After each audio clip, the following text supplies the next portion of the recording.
আমাদের কাছে অনেক শশা হয়েছে, তো এখন দুপুরবেলা শশা খেতে ইচ্ছে করলো, তাই ভাবলাম কয়েকটা শশা ছিঁড়ি। Hey guys, good afternoon and welcome back to my channel. তো আমার দিদি আমাকে নিয়ে ভর দুপুরে বাড়ির পেছনে চলে এসেছে। কেন এসেছে সেটা তো তোমরা শুনলে। শুধু আমাকে নিয়ে নয়, কিন্তু পিসিকেও সাথে টেনে নিয়ে এসেছে। এখানে কিন্তু ও একটা একটা করে বেশ অনেকগুলো শসা তুলেছে। আসলে দিদির বিয়ের পরে এই শসা গাছটা লাগানো হয়েছিল, তাই সেমন ভাবে ও বাড়িতে লাগানো এই গাছের শসা খেতে পারেনি। যা বলো তাই বলো না কেন, বাজার থেকে কেনা শসা আর বাড়িতে চাষ করার শসা দুটোর মধ্যে অনেক তফাৎ। দেখতেই পাচ্ছ তোমরা। আবার পিসি কতগুলো শসা তুলেছে। এই যে শসাগুলো ছিঁড়েছি আমি, বুঝতে পেরেছি, চাকু দিয়ে কাটিং।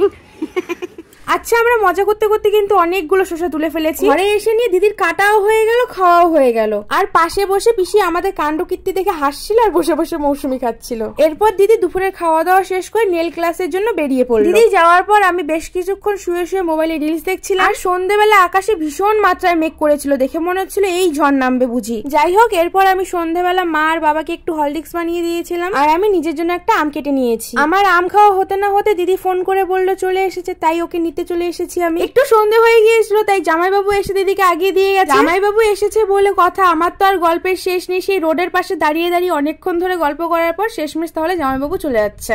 দিদি বাড়ি আসার পথে বাড়ির সবার জন্য ডিম কাটলেট আর চাউমিন নিয়ে এসেছিল, সেটাই এখন বসে বসে খাবো আর টিভি দেখবো। বসেছিলাম একটা মুভি দেখতে, কিন্তু আমার জেম্মা সেই ঘুরে ফিরে সিরিয়াল দেখতেই বসে পড়লো। বসে তাহলে এই সিরিয়ালই দেখি। আজকের ভিডিওটা এই পর্যন্তই। তোমাদের কেমন লাগলো অবশ্যই জানিও। আরো এমন মিনি ব্লগের জন্য আমার চ্যানেলটিকে সাবস্ক্রাইব করে দিও। টাটা।